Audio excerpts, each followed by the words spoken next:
And we're back. We're back. I feel like we've been doing these a lot lately. We had obviously our regular schedule of Wednesday, and then yesterday we decided to jump on and talk about the press conference that you were at, and that was the biggest topic of the day, so it needed to be done, I think. And we were joined by Chuck Christian, which was awesome. Hopefully, people out there got a chance to see that. I know it was a cool experience for us just to talk to him, and he seemed to be. I mean, I'm not putting words into his mouth, but pretty appreciative, and getting able to tell a story, have a platform to discuss it, and I mean, hopefully, a lot of people see it, man. Because I still think, God, dude, we'll get into that in a little bit, but still, some people just don't quite get it, and that's why we wanted to have him on. So I think that went really well. So here we are, back third day in a row. We'll get right into it. We're trying to go a little earlier today. I got to get ready to put my kid to bed here soon. So here we go. Chris, do you sleep with your door open or closed to your bedroom? You got kids, so this is an interesting question, I think. Yeah, so we sleep with it open so that we can hear. We want to hear what's going on. Now there was a period of time though where I felt like I not only had to sleep with my door closed, but I also preferred to have it locked as like a last line of defense should anything happen, because at least you would hear somebody's out there rattling around. But as of now, the door is open. So. Dude, I sleep with that sucker closed, locked down. I'll put a fan in front of the door, a stack of cans. It's such a weird thing, and we obviously have a little guy now. He's down the hall and sleeps in his room in his crib. So like, it may.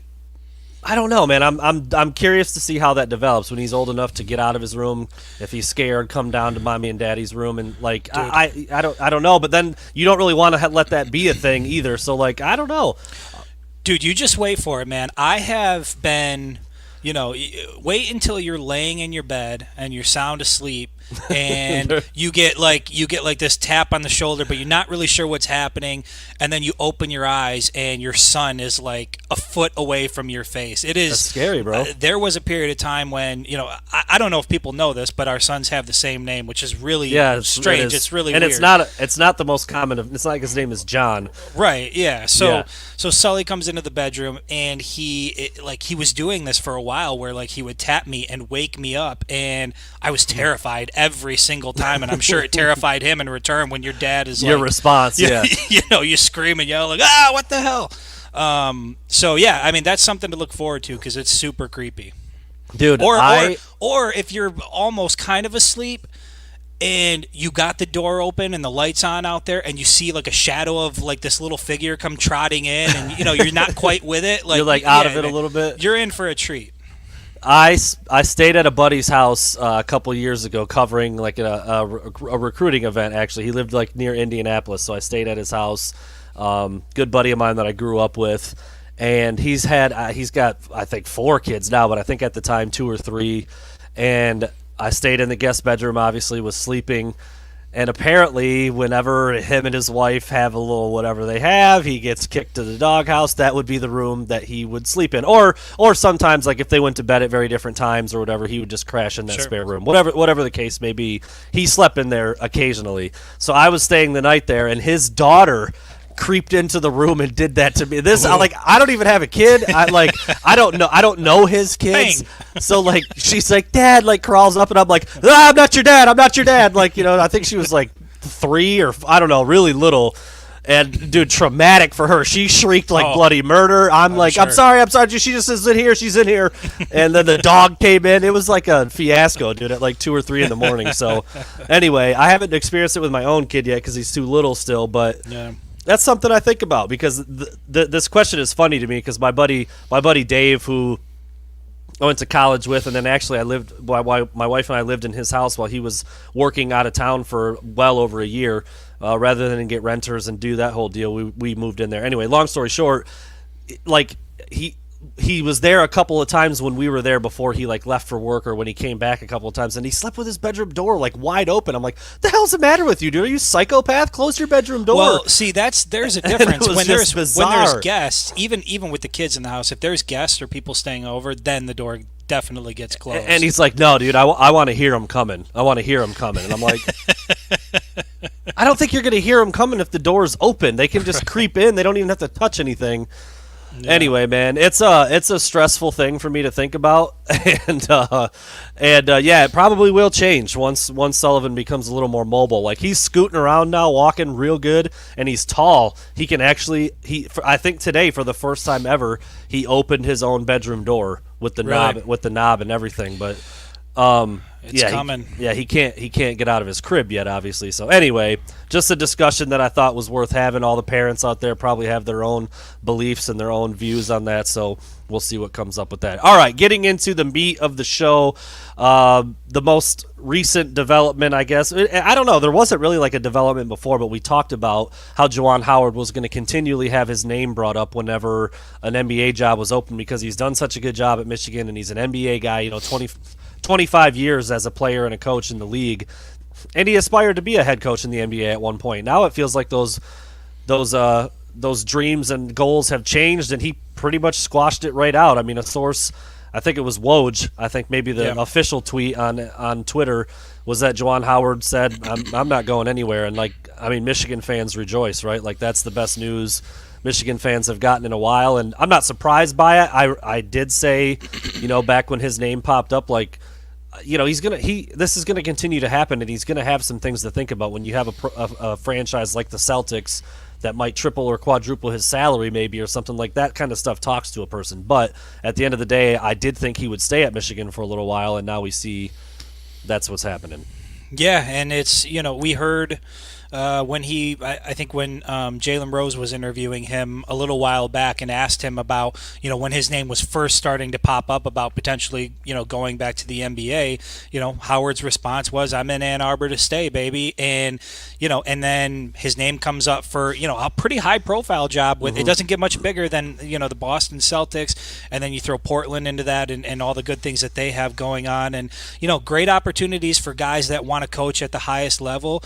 But you're right. And it reaffirms everything that I think we've talked about and how we feel is that I feel like he's just home in Ann Arbor, and he's really enjoying everything about the process, from coaching here and being able to like, you have that nostalgia, you're around these old connections you used to have.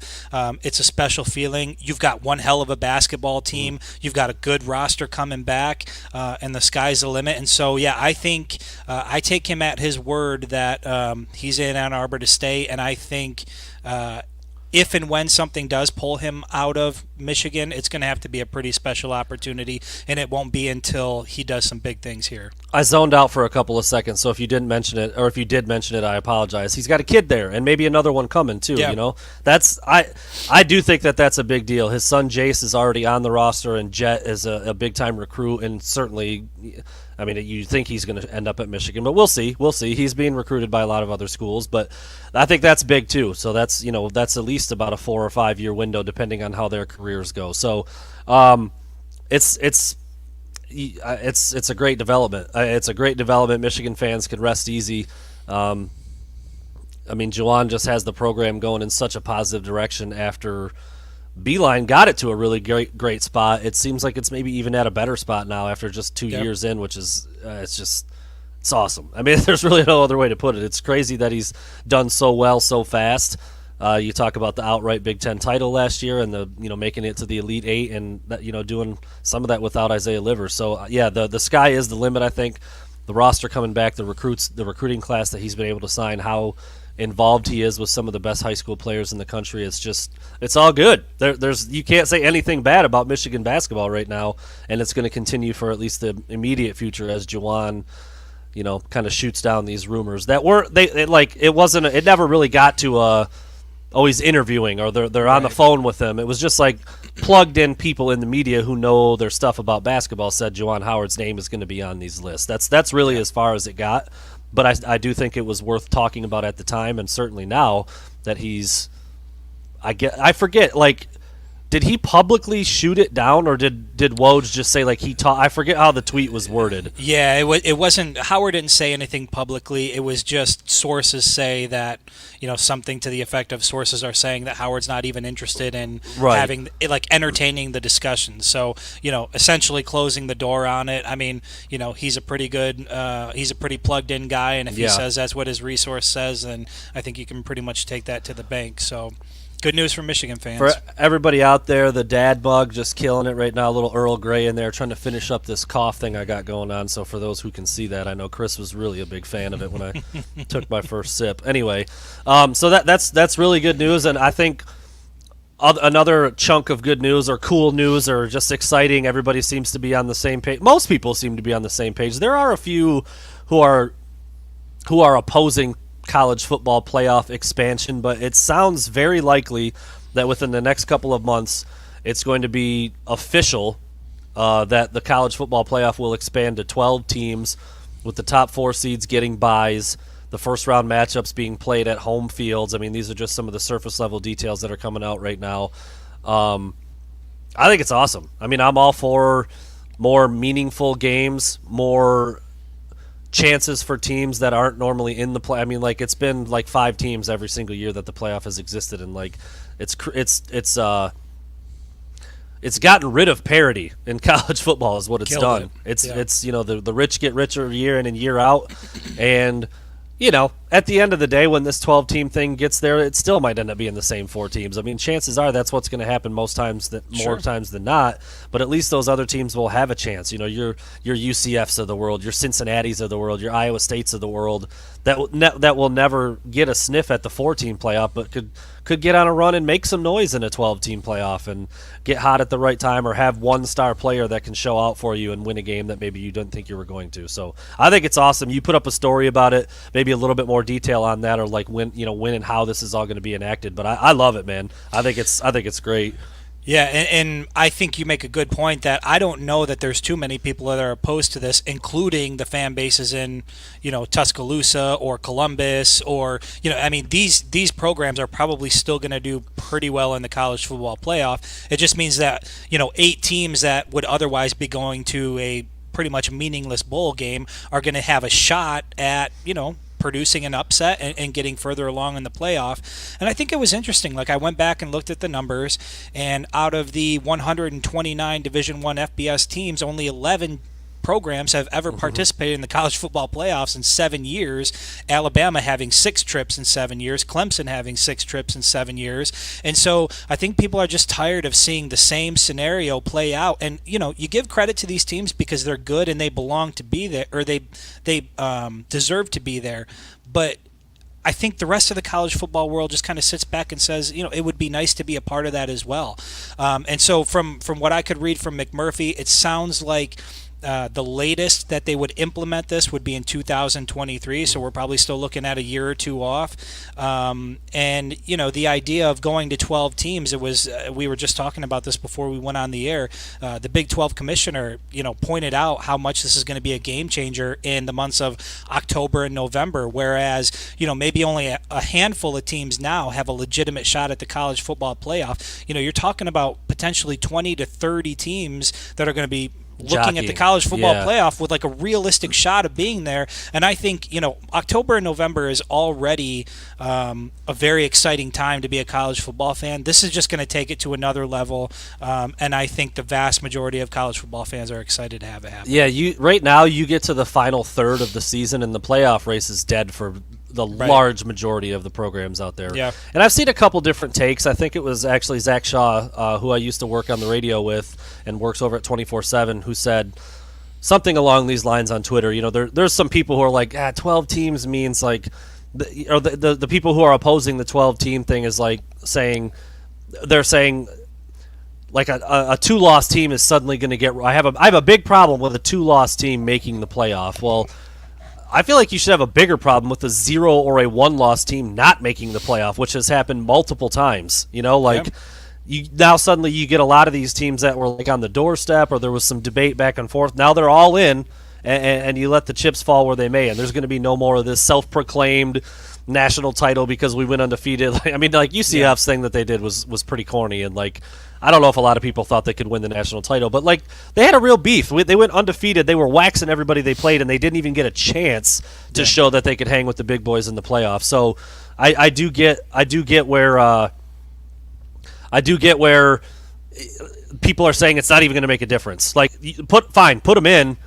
It's still going to be the same 4 teams at the end. Well, okay, cool, but now at least they figured it out on the field, as opposed to missing it by some some technicality or some ranking system that doesn't give them enough credit for going undefeated or only losing one game throughout the course of the season. So I think it's all good all the way around. Well, I'll tell you where it's going to make the biggest difference is in guys that would potentially sit out and not participate because the bowl game that they're playing in isn't really, anything that's going to be too meaningful to them anyway. Now have a legitimate shot at potentially competing for a national championship. And so, there's going to be a whole slew of guys that would have sat out otherwise that are going to come ready to compete. And I think we're going to see, a really good brand of football late in the year where typically we only get to see 4 teams performing at that level, and then maybe some of the other higher level bowl games. But generally speaking, man, bowl season, in college football, it's okay. I watch it because it's on, but watching the Meineke Car Care Bowl or whatever it is, like nobody cares what the outcome of that bowl is. I personally speaking, I think the more teams you can get into the playoff within reason, the better. And having a committee proves that you talked about potentially having a team with 2 losses in there.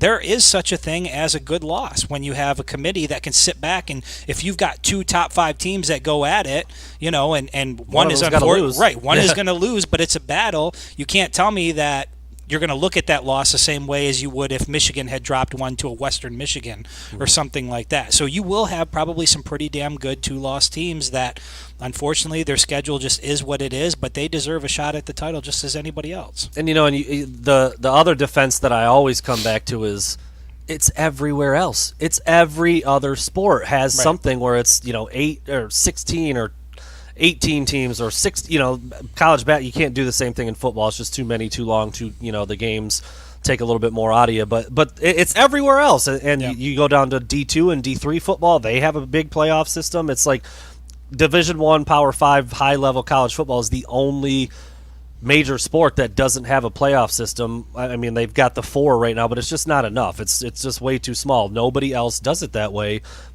In all the other sports, playoffs is everything. It's amazing. Like you hear about playoff baseball and playoff football and playoff hockey every year. It's like it's incredible. And college football doesn't have that for whatever reason, and now that's going to change. So again, I think it's a great decision. And you never want it to be because of this, but it happens this way in every sport. Like maybe there is an odds-on favorite, but like if one key guy gets hurt. Like now suddenly that underdog has an amazing opportunity to advance farther than they ever would have before or wouldn't have even had the chance to before because they didn't even make it in the playoff. I think every team that competes is like, I want to take on the opponent full strength, but let's be honest, that doesn't happen. Like every team in the NBA Finals right now is dealing with a key guy like injured here or there, and that swings a series. It changes things. So it's part of the game when you're playing a sport, and again, that's just another wrinkle that adds to the intrigue and makes this a little bit more adds a little more parity, makes it a little more exciting, and gives everybody else a chance. So it's all part of it. Think about what it does from a recruiting standpoint. From a high, if you're a high-profile recruit and you want to be able, that there's a handful of teams that are likely going to get you in the college football playoff. Well, if that becomes 12, 15, or 20 teams that are always jockeying for playoff position, that opens it up to, if I'm a high-profile recruit, I don't have to go and be, wait my turn at an Alabama where I've got 2, star guys ahead of me, and I know that eventually I'll get my shot. If I want to go play right away at a playoff contender, then I can go to a number of other schools where right now it's pretty much limited. If you want to be in the college football playoff, there's a handful of programs that you should probably go to: Ohio State, Clemson, Alabama, Oklahoma, those programs, and they continue to get richer and everybody else suffers because of it. So I think for a number of reasons this is going to be great for fans, great for college football, great for recruiting. Overall, the product should get a lot better. I'm excited for that to happen, and it's not that far off. I mean, I didn't know, I think there's a contract in place and a deal in place right now, I think, with the current setup, and I guess maybe that's coming to an end. I couldn't remember when that was, but when all this information started coming out that we might see it by 2023 on the field, not just that the decision would have been made and then they figure it out after that, like, that's pretty close. Like the guys that are at Michigan right now, the ones, a lot of them that are going to be playing this year are going to have a chance to be a part of that new format potentially. So that's pretty cool. Yeah, I'm all for it. I don't know. Like, do you even have one negative thing to say about it? I've tried to think about. I always try to look at both sides of the coin, and not everything is as great as it seems. But I really struggle to come up with a reason why this shouldn't be done. I'll say this. I don't love buys. like in any format. I feel like, okay, if you're going to do 12, just do 16 and have it all come together. Right. But I think there is something to say about rewarding the best 4 teams, but I have seen the argument where you give, okay, so now you take the best teams, the top 4 teams, and you give them an extra week of rest while everybody else is battling.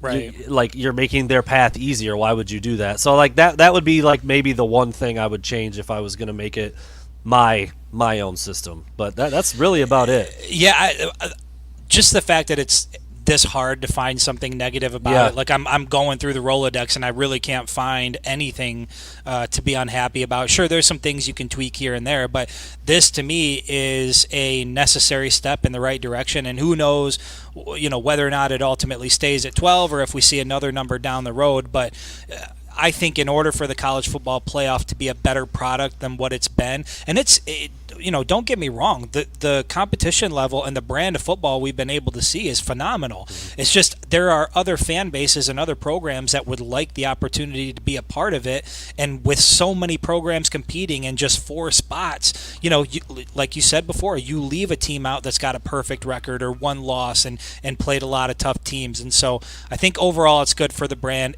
We're headed in the right direction. You put out an article several months back, I think, that was something like this. Like, yeah. For 90% of the country, they don't care about the playoff because their team's never going to make it. They don't have a shot, and it's just like, what are we doing here? Like, so, you watch it, and it's cool, but yeah, you're always like, going to watch the big teams and the big games. But I feel like when I'm watching it, I'm watching like Clemson or Bama or Ohio State like walk through the tunnel, and the whole time I'm thinking, man, how cool would it be to have Michigan in that spot? Like all of the pageantry that comes along with participating in an event like that. I think it would be great for more people to be able to experience it. And the bigger programs that do well and are typically in the playoffs, chances are they're still probably going to do well. And you know what? If they slip up and there's an upset, that's even more justification for expanding the playoff because now you're proving it can be done. Yeah, absolutely. I think it was a commissioner maybe of one of the other conferences or somebody I think it involved or as a part of one of the other conferences. I can't remember who or which conference, but said like, I'm not really sure if a January game in East Lansing or something like that is a good idea. And I thought, like, for who? For Florida, who might have to like tough shit, man. Sorry, this is what they play in, dude. Like that's part of the home field advantage that you would take advantage of if you were one of these cold weather teams. And you see it in the NFL. It creates some awesome games. Exactly. And it's not easy for a upper Midwest team to have to go down to South Florida and play a bowl game down there either. I mean, the heat and how different things are that time of year, sure, you can adjust and get acclimated to it. But yeah, that's all part of it, man. Like to see a team come up from the South and play in the North and play in the elements, I mean, that's what we do. That's what these players up here do. And I think it would be awesome to see like Georgia have to come north, late in the year and see how a team like that does. And not only that, it's like, all right, dude, well, every single person on Michigan's roster isn't from the state of Michigan. Like, they're not all cold weather kids, and the same thing is the case for players down south. Although I do think that it's more that way in the South. There's not a lot of northern kids that go to the southern schools. I feel like it kind of goes in the other direction sometimes. But anyway, the argument is not a good one. I don't think. Like that's what earning home field advantage would be about. That's what would make it would just add even more intrigue to one of those games. I personally would love, like you just said, to have to see like a Miami or a Florida or a USC come to Ann Arbor in January and play in a couple inches of snow when it's 10 degrees outside. I feel like some of those Beach Boys wouldn't know what hit them. And like, hey, phenomenal. That's what you get, man. That's what you get. And like you said, it's not quite as it doesn't hinder you quite as much, I don't think, playing down in the heat. But that's not what when you're talking about like a bowl game in January or late December, the players at Michigan have been going through cold weather for 3 months at that point, 4 months at that point. And then you go down to where it's 90 and sunny, and I mean that'll zap you. Pretty and down quick. On that field turf, it's 120 degrees, because you're getting that heat coming on you. So it makes a difference. It'll zap you pretty good. So I think I don't know. I think that adds to the intrigue and just makes it that much better. So super excited about that. We'll see when more definitive stuff comes out. But I mean, the people who are talking about it and saying it, and the people who are involved and they're holding press conferences discussing it, like that's. It's not a done deal, but it is. Like, I mean, it feels like it's a done deal at this point. So that's pretty That's pretty awesome. All right, we're going to close with this. I don't know how long we're going to end up going overall, but Chris and I talked a little bit as we got prepared for this pod, this live stream, to kind of put a bow on this part, no pun intended, but put a bow on this Bo Schembechler, Dr. Robert Anderson saga for now. I mean, like, we're not saying we're never going to bring it up again, but the press conference took place yesterday. We talked to Chuck Christian yesterday. We're going to continue to put out a couple of articles that stem from our talk with Chuck Christian, but in terms of bringing it up and talking about it every time on the podcast, we're going to pump the brakes on that a little bit unless, new pertinent, relevant information comes up. I mean, if they put a press release out tomorrow that says the Bo statue's coming down, but we'll talk about it, obviously, which I think should happen. I mean, at this point, I just don't know how you don't. We talked about that a little bit too, but I guess I'll kick it over to you. I mean, you did approach me with the idea of kind of pausing this for now, which I had been thinking about too. Like, how much do we want to talk about this? How many more times can we reiterate our feelings and our thoughts about it? Right. I mean, maybe if another player would want to join us and talk about it, that would be a different circumstance. But I mean, at the end, at some point, like, you have the information that you have, and your opinions are probably formed, and your mind is pretty much made up. I mean, that's where I am. Yeah, and I think that was why, I brought that up to you, because I feel like as of now, enough has come out to where you can form an educated opinion just based on what you've heard. And I know that there's obviously passionate folks on both sides, or no matter where you fall, but I also wanted to be careful to not because you can get lost in the weeds with this stuff. You can really kind of go down a path that you're not trying to. We also, our bread and butter and what we want to talk about is sports and Michigan football and what's going on with recruiting and what's coming up, and that's the stuff I want to focus on. But I do think that this is an important story that needs to be told. It was obviously a big week that, if we hadn't covered it and haven't talked about it, we wouldn't be doing our jobs. So I'm glad that we did. I'm really glad that we talked to Chuck. And I guess where I'm at is after everything, after the report came out, and then participating or being in attendance for the press conference and then talking to Chuck, I mean, I'm comfortably in a place right now where I believe that Bo Schembechler knew something was going on. To what extent is debatable, and you can debate whether or not he was told and what he knew, but I think generally speaking, the powers that be knew that something was wrong with this doctor. And at best, Bo Schembechler is a part of a massive institutional failure, which even at best, you really have to wonder do we want a statue of this guy on our campus? Do we want the building name? Now, if he was approached about it, as I believe these players, they say they did, and I believe them. I mean, I sat in the room with them. I heard the things that they said, and I just cannot. It's very hard for me to get to a place where I think somebody would say that and lie about it. I looked them in the face. I could see the expression, the emotion. They clearly went through something. They say they approached Bo Schembechler, and I believe them. So that's where I settle on this. I believe that Bo knew, again, to what extent we can debate. But now I think Michigan's got some really tough decisions to make. And the easiest first move you can make, and this is what I wanted to say. I thought about this yesterday. For Michigan to just reach into its pocketbook and try to make things right by financial settlements, to me, would be very empty and hollow. I think even though removing a statue and renaming a building isn't a big deal, it really is a big deal in the sense that it proves Michigan gets the gravity of what happened. They appreciate it, and they really want to turn the page on it. So, as you've said multiple times before, however you felt about Bo Schembechler before, you are more than welcome to feel the same way about him after this. But this is not a legal proceeding. We are not in a court. This is basically information that came out, and now a university has to decide what they're going to do with it. Statue needs to come down, building needs to be renamed, and then Michigan's got a hell of a lot to figure out in terms of how do they make this right with the victims. I've thought about something, and it's a very small thing, and it's I'm gonna say it's it's kind of funny, not funny, but like when the statue and the naming of the building, like, and if they take the statue down and they rename the building, you're right. It's a symbolic gesture that, hey, we get it. We're sorry does not begin to explain how the university feels and the people that were that are a part of it now that probably had nothing to do with it back then. All of that stuff, like all of that's there. I'm sure there's so many people now who hold high positions that are like, God, this is awful, and like I didn't have anything to do with it back then, but I just feel, I wear the Block M on my shirt to work every day, and now I feel some kind of way about it, and it's terrible. So all that being said, take the statue down, rename the building. It's a minor detail, but it's something I've thought about. The statue's not even at the stadium. Right. Do you realize like how many people have probably gone to a Michigan game have never seen the damn statue? It's over on State Street, like pretty far from the stadium. Like you would have to make a special trip and know exactly where Schembechler Hall is and pull into the parking lot to see that statue. Again, the statue is there. It's only been there since 2013. Before it was up, it's not like Bo's people who love Bo went up another level just because they put a statue up of the guy. Right. So I think taking it down, while that doesn't like fix it. It's not like statues down, rename the building, everything's cool, we're good. Like that's not what I'm saying.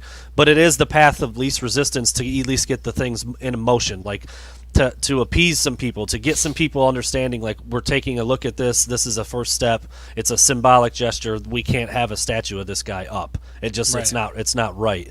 But like in the actual just complete rational view of what the statue is, like if you go to Michigan and you tailgate and you love the maize and blue and you're cheering for the team and you go to the game, you don't even see the damn statue. So take it down. Right. It doesn't need to be there. It doesn't really even mean anything to the game day experience whatsoever. So again, that's a minor like angle of the thing, but I really seriously feel like, and I've said this a dozen times probably at this point, I have no people our age, 36, 37, 38, maybe even up to 40 years old and younger. I don't really care about Bo.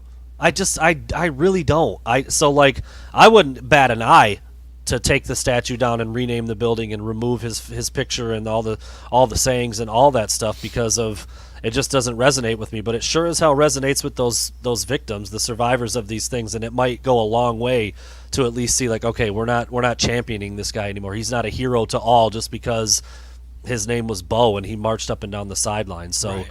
It's just such a big deal for those people, man. That's some of the people who dude, some of the disgusting things people have said, like, oh, if it happened that many times, he must have liked it. Like, yeah. Just I want to say something real bad, but I probably shouldn't. But like, fire that guy to the moon. Like, right. Screw that guy. Like, you don't deserve the space that you take up if you feel that way.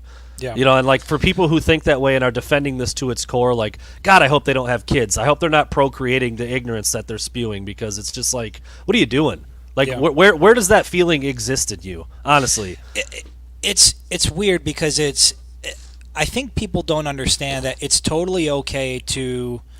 I mean, even Chuck, like when we talked to him, he mentioned how he loves Bo Schembechler and how he has so many fond memories.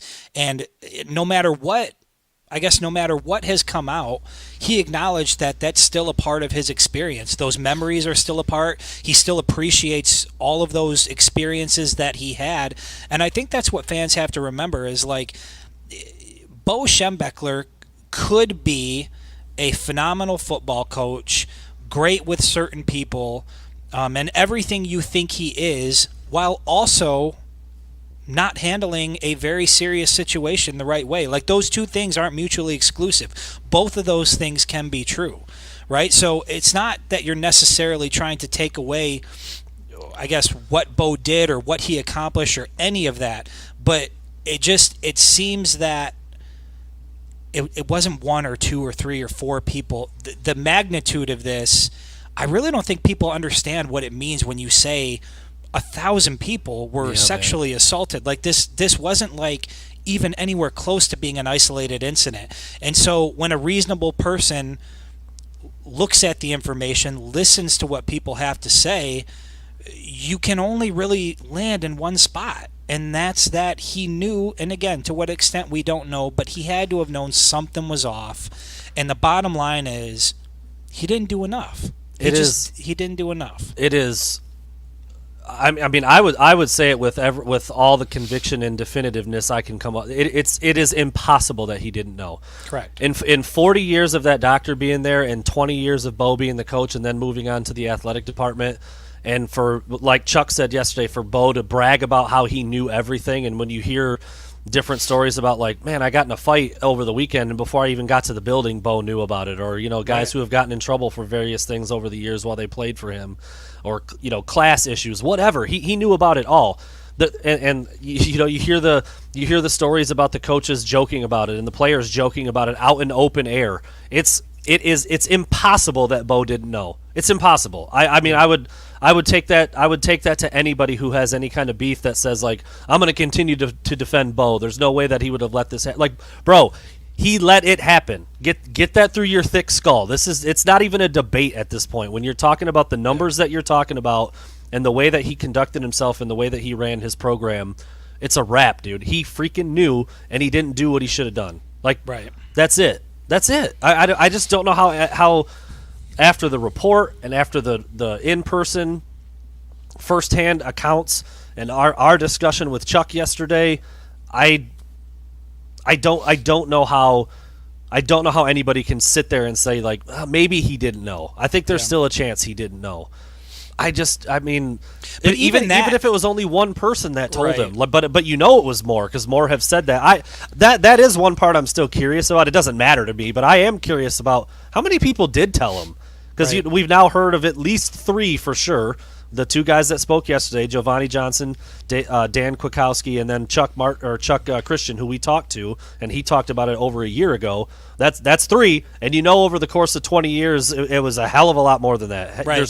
There's no way it wasn't. And why, if there was any chance whatsoever that more were going to come forward to say something, that, yes, I approached Bo about this. Just look at how Matt Schembechler was treated, and look at how those 2 other football players were treated that were at that press conference as well. You start talking about one's got money issues, the other one was, had problems with drugs. Well, Matt's always had an issue with his father. People will do anything they can to discredit these people. So if I'm somebody who went through that and I haven't come forward and I'm just sitting back looking at how this is all playing out, I don't know that I want to come forward and expose myself to some of the things that we've seen, in the comment section, or some of the things that people have been saying on the radio or certain interviews. I mean, this is why people don't come forward. Like, look in the comment sections. Look at what people are saying, and you have to forgive me here, but even if some of these players who waited so long to come forward had come forward in the 70s and 80s, guess what the response would have been at that time when Bo Schembechler was in his heyday and was a god? What do you think would have happened? And if you want to know why players didn't, listen to what they say. We're afraid our scholarships were going to get pulled. We were afraid that there would be some sort of retribution. There was one guy that spoke that said, Bo was my father figure. Like, I didn't have anything else in Michigan. Like, I was there. I was at this world-class facility. You got to think a 17-year-old kid, 18-year-old kid isn't trying to take that on. And so I wish people would do a little bit better in terms of just saying, like, why would you wait? Like, these people are explaining why they're waiting. You just have to be willing to hear it. Like, they've said it multiple times. If you still don't get it, you're not listening because you don't want to hear it, because you believe Bo is something and you don't want to hear anything, that will challenge that belief. It's just also, it's so weird too, because people say, like, fans, I mean, Bo wouldn't do that. I know he wouldn't do that. You literally never spoke a word to the man in your life. You saw him on TV maybe, or you saw him from 200 feet away when you sat in the stadium and watched him on the sidelines. Shook his hand at a meet and greet, If that even. There's probably I would bet 3/4 of the Michigan fan base has never had a physical contact with the guy in their life. Never shook his hand. At least that. Never shook his hand. Never spoke a word to him. Aside from audio clips, don't even know how his voice sounds. Right. Like, it's insane to me that people think that they know a guy because he coached a team that they like. Dude, you don't know anything about that dude. Nothing. Right. Nothing. My wife and I were talking about that, and I think you made a really good point where it was like, whenever a serial killer gets exposed, it's like they always interview the neighbors, and the neighbor's like, you never see a neighbor come out that was like, oh yeah, I knew he was a serial killer. I knew. Thought he killed at least 10 guys. Like I was.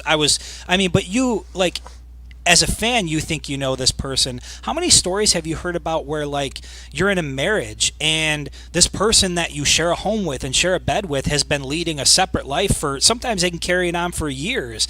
And so however much you think you know about Bo Schembechler as a fan, you don't know shit about Bo Schembechler. Nothing. You know, like, what you see at the merchandise store and what's played on the highlight reels. You don't know who that man was, but the people that do know who he was, people that played for him, people that worked alongside of him, people that lived in his home, I would have to trust that they, you know, if they say they had an experience, I'm inclined to believe that they had that experience. And by the way, for the people that say, well, it's just for financial gain, guess what? If you want some sort of financial gain out of this, you don't have to bring up Bo Schembechler's name. You can easily be a victim of sexual assault without having to try to pin it on Bo Schembechler. Yeah. So, you know, even that argument doesn't make sense to me. I just think people, you saw it happen with Penn State. No, you know, it was so hard for people to wrap their mind around how could this be, how could this happen, and then you get in defense mode and you shut down, and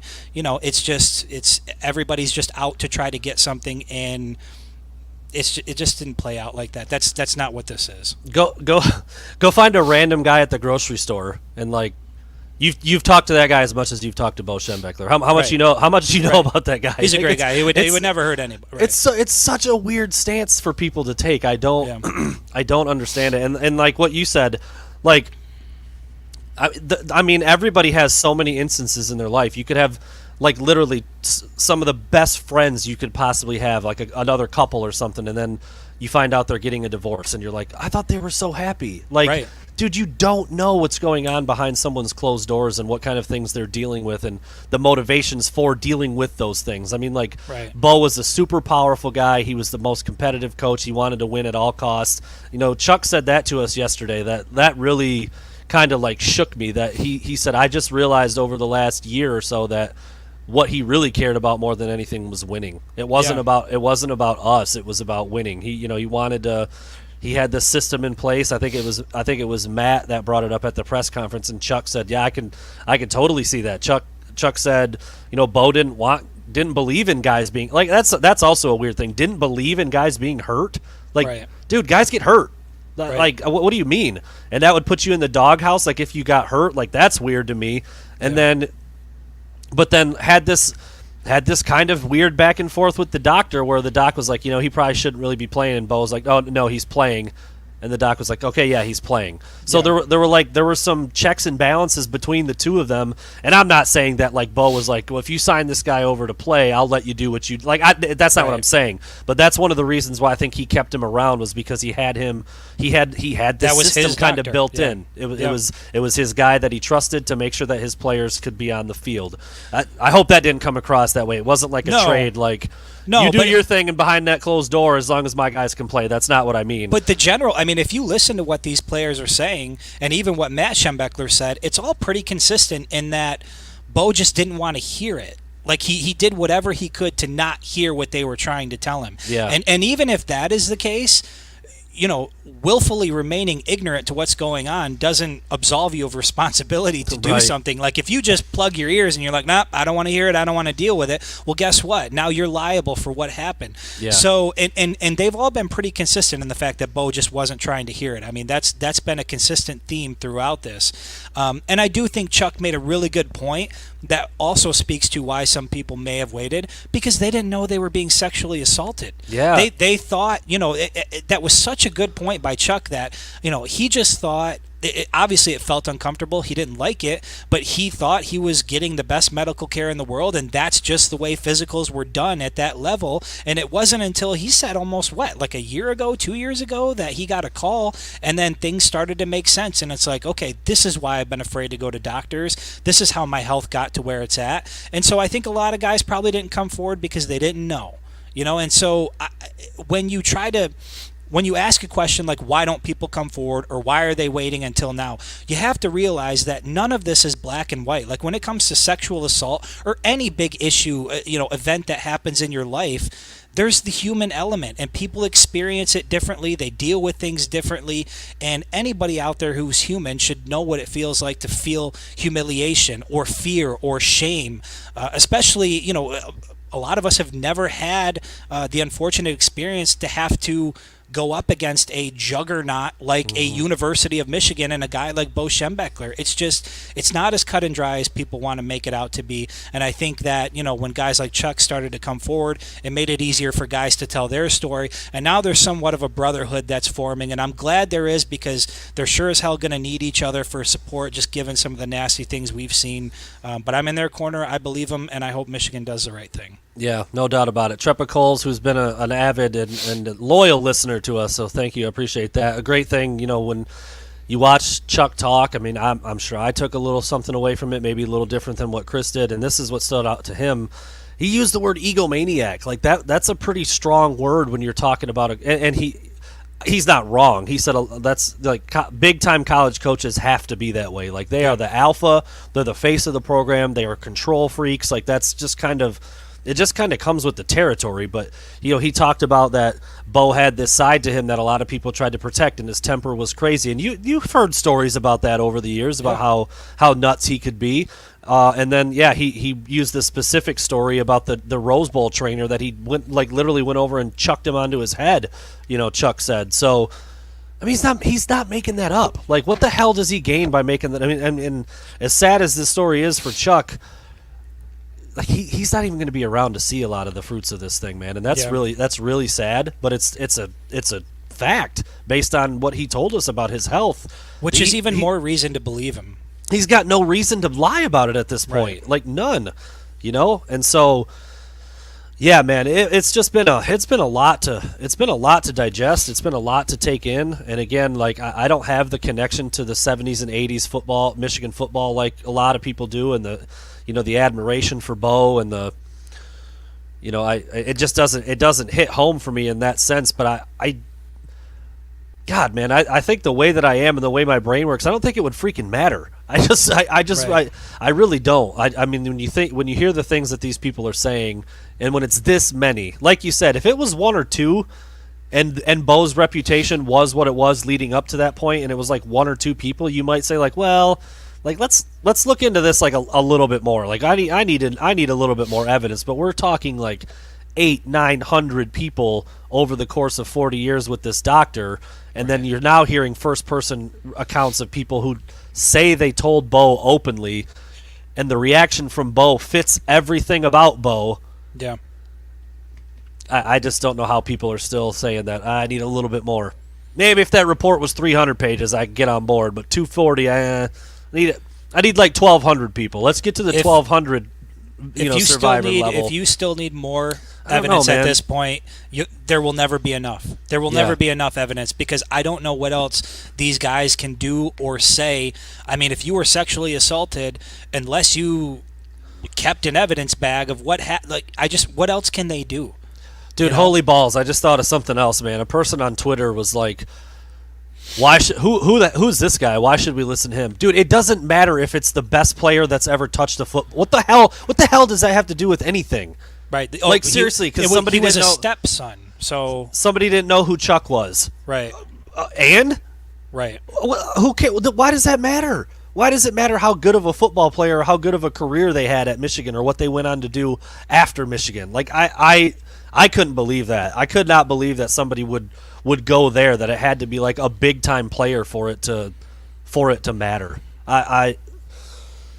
And based on the response, crap, do you think a big time player would want to come forward at this point and even add their name to it? I mean, if they do, God bless them, and I would appreciate them for it. But if I'm in that position and I'm really thinking seriously about whether or not I want to throw my hat in the ring, because like we've talked about, man, some of the shit that's being said out there it's disgusting, and I can't even believe that we're still in a place today where things like that get said, and those same people that say it are the ones asking why people wait or don't come forward. You are why. You are the reason. You are it. Look Yeah. at what you've just said. Look at what you've done. Look at who you are. And then, for as accepting as people are of it now and willing to hear about it now, it wasn't anywhere close to that back in the 70s or 80s when you're talking about sexual assault. Different times. So much more harder to come forward and bring it up then. So when you ask that question, if you're asking that question,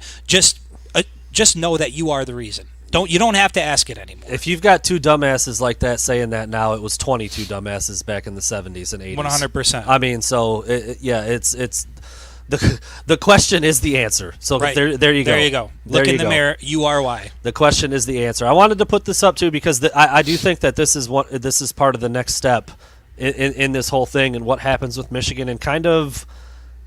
I mean, I'm curious about it too. I am curious about it too. From Nick Thomas, why is Bo the only coach during the period time under controversy for covering up the abuse? Because like Lloyd Carr was on Bo's staff, Gary Moeller was those dudes are still alive. Yeah, Bo's dead. Canham is dead. The doctor himself, he's dead. I'm sure there's quite a few players that have passed. You know, when you're talking about guys from the late '60s and early '70s, I mean those dudes are getting up there. I mean, Chuck said it too. Yeah, he said that he's had several people that he would have played with that have passed at this point. I can answer. That's an easy answer. That Bo's been the only one implicated in terms of players coming forward and saying, "Hey, we approached him. We spoke to him." I haven't seen Lloyd Carr's name mentioned. I haven't seen. That's true. I guess I don't, and maybe Nick's not asking for the same reason. But my thought is like you could get some more information from those guys. Not that they were told about it and should have done something about it. But like if assistant coaches were throwing that out as a joke and it was openly talked about in the locker room, then all of the assistants knew about it, and those guys are still alive. So they should have a lot of information about this and a lot of different personal accounts and some sort of explanation as to how this could go on for so long and not have somebody do something about it. So there's no question that more people need to speak and need to be asked questions.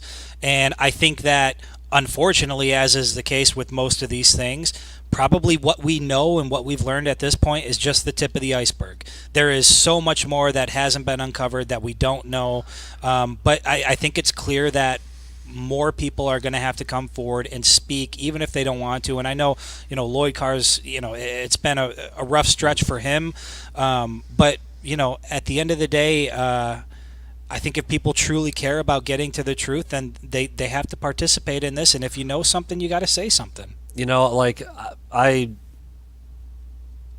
don't care. I mean, I don't care if it's been a rough stretch for him. I mean, this is, if he's got knowledge on it and somebody can get him to speak about it, I think that you have to do that. That's the right thing to do for these hundreds of people who had a pretty freaking rough stretch too.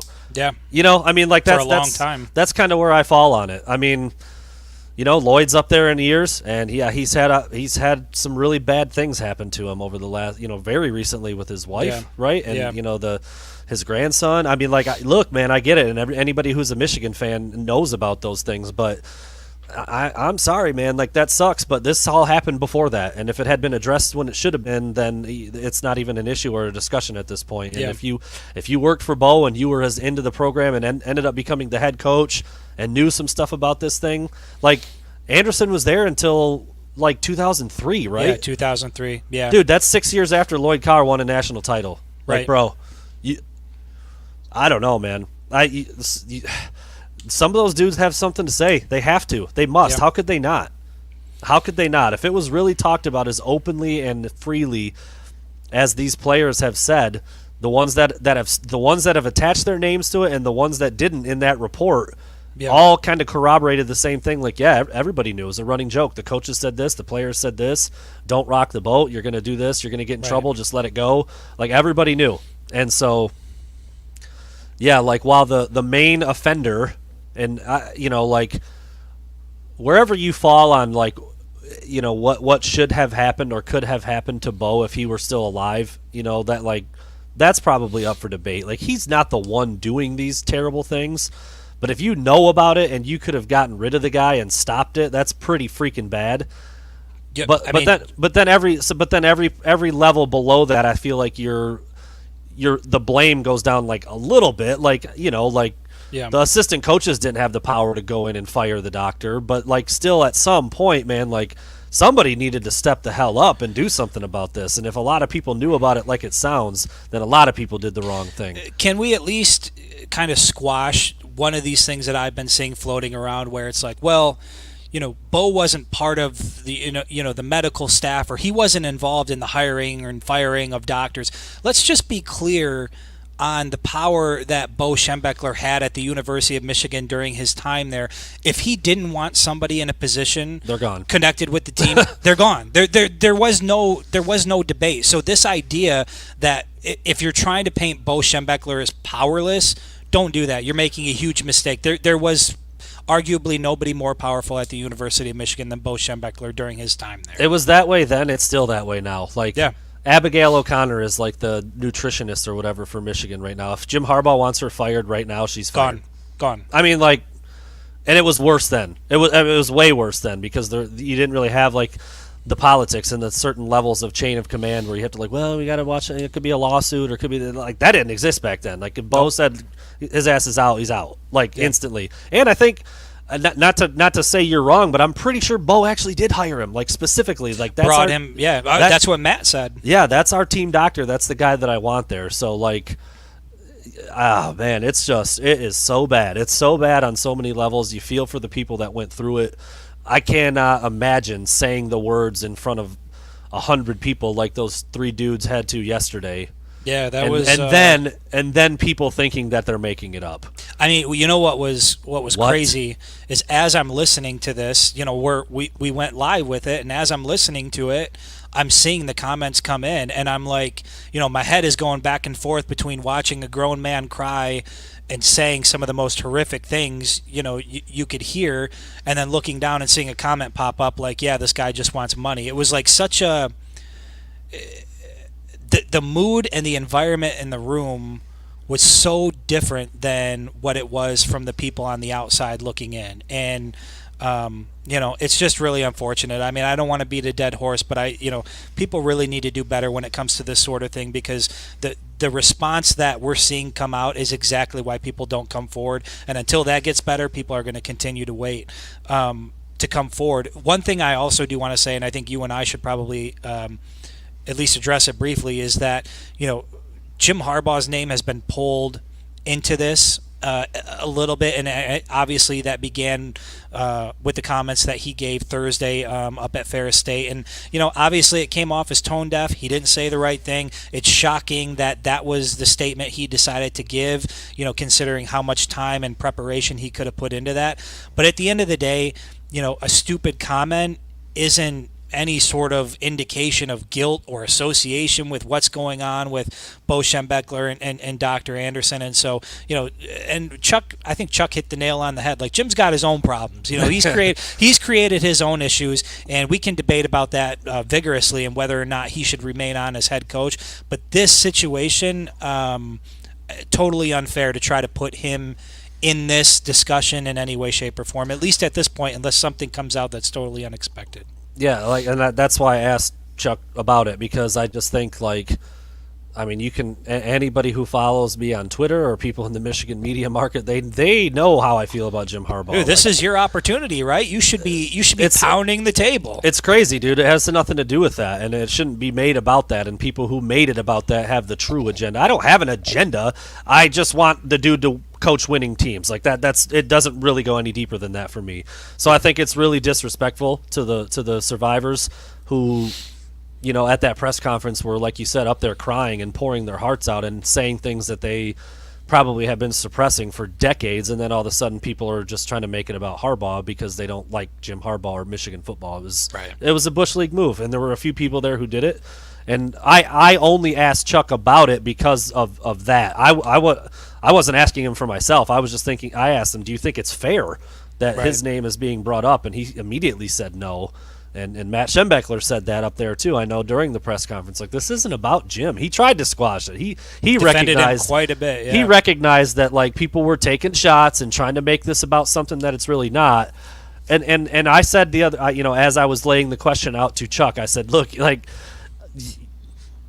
you got to be a little bit honest with yourself. Jim does bring a little bit about this on himself, being a disciple of Bo, talking about Bo so much, dressing like him, acting like him. The picture on, even Chuck had the picture of that I was referencing behind him that he painted on the wall of Bo, like, leaning in to talk to Harbaugh during a game back in the day. So, like, it's not a crazy reach to at least be like, well, this might be the most famous Bo player of all time. Let's at least bring. Right. Maybe asking him about it is okay, but trying to, like, somehow implicate him into it or put some blame on him or say that, he needs. It's just kind of a weird thing. It's a weird thing. I guess here's what I will say, though, and I hope this comes out the right way. That given the way he responded to the question, it does almost make you. It gives the impression that, like, wow, somebody in that position still doesn't get it. You know what I mean? Like, yeah. No, yeah. A lot of what led to this, like all of what created this, is just people in positions of power that didn't get it. They just didn't understand or didn't want to understand what was happening around them. And his answer was very in line with that. It was tone deaf. It just wasn't the right thing to do, and it did make me. It wasn't immediately after I heard it, but I remember, like, sitting and thinking about it, and I was like, wow. I mean, that is concerning. That, given, like we said before, all the preparation he had, all the time that's passed, and the position he's in, he did come across as sort of, like, disconnected, and it was like, Jesus Christ, like, who there gets it? Who at the University of Michigan is going to come out and say, we get it, and is going to give that sense of, the parents of recruits, like, I'm sending my child to, an institution where people just get it, and academics is great, and that's one thing, but this stuff also matters too. Yeah. I mean, you bring up a good point, and when you start off a sentence with the Bo that I knew, there's a couple problems with that right away. One is that the Bo that you knew wasn't the whole Bo. Right. I mean, even like you said, man, even kids with their own parent, like, do you know how much stuff that my parents have done that I don't know about because they're like, they don't need to tell their kids, or they want to keep it from their kids. So the Bo that you knew is not the whole Bo.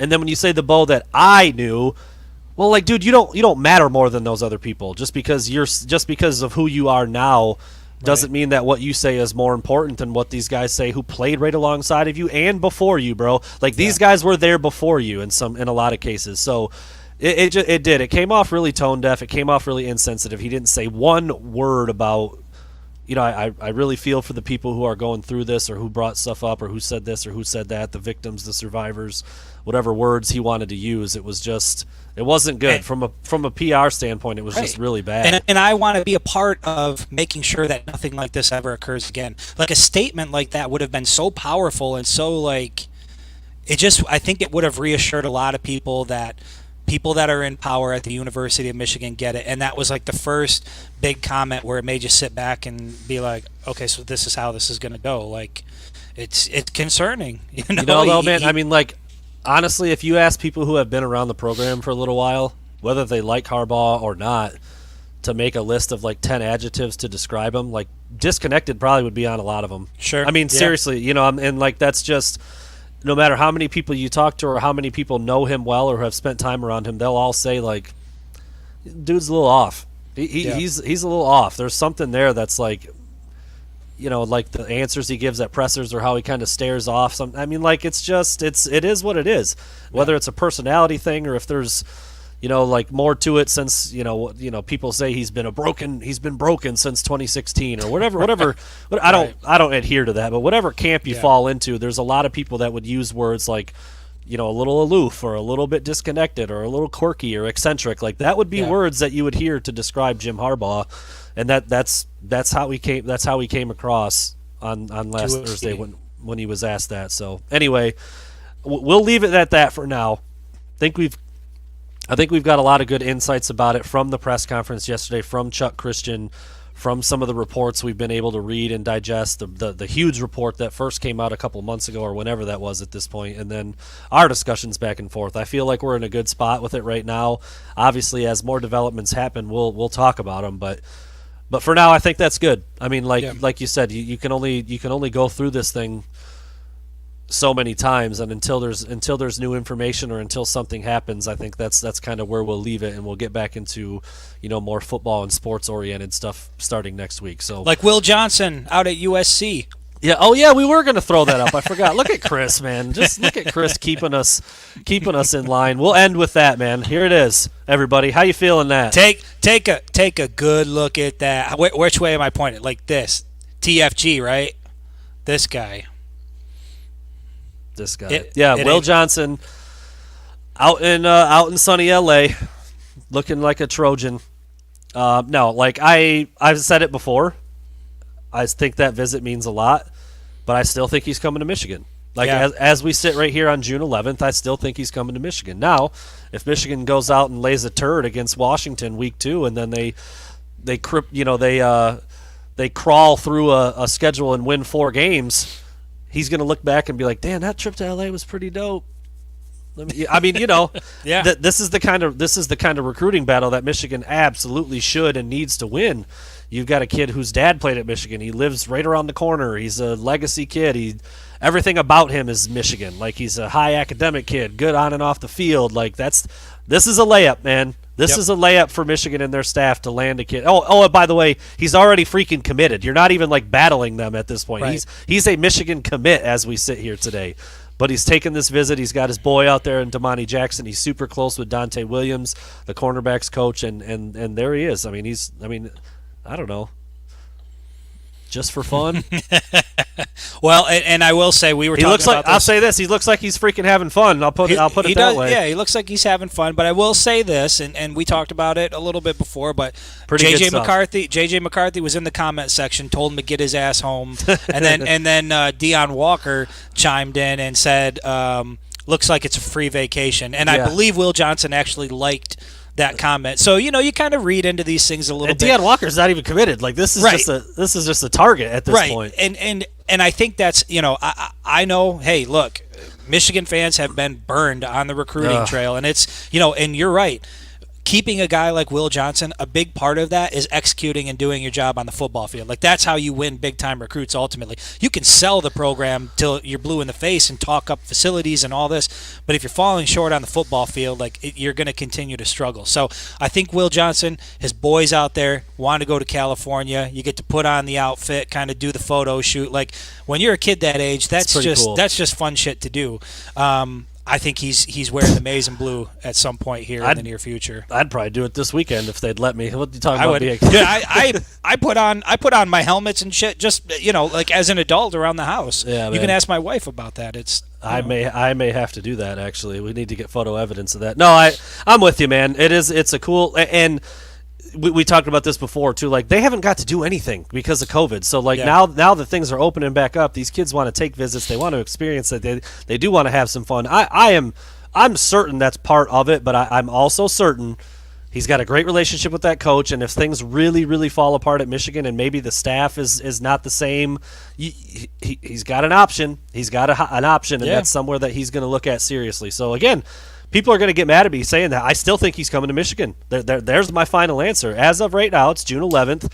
He's going to sign with Michigan, but June 11th is not December 20th or whatever the signing day is, right? Yeah. Like, there's going to be a lot of stuff that happens from now until that day, and so I think that's where that visit is important in the grand scheme of everything. So, thank you to Chris for keeping me on track, man. I try, man. I only had 3 shots of vodka in this tea, so no, I'm kidding. That was strictly virgin tea, just trying to keep the pipes loosened up, and I think I did all right. So we're over an hour in, man. Again, right at that hour mark, and I think this was a good thing. Consistent. like I said, a little bit of Juwan Howard love, a little bit of what was our second topic? A little bit of college football playoff expansion. A little bit of Will Johnson there at the end, and then again the Bo Schembechler, Dr. Anderson thing. We're going to leave it alone for a little bit unless we need to talk about it again. So there we have it. We will be back on Monday, everybody. Hopefully you have a good weekend. It's nice and warm out there. Enjoy it, and we will see you guys back on Monday.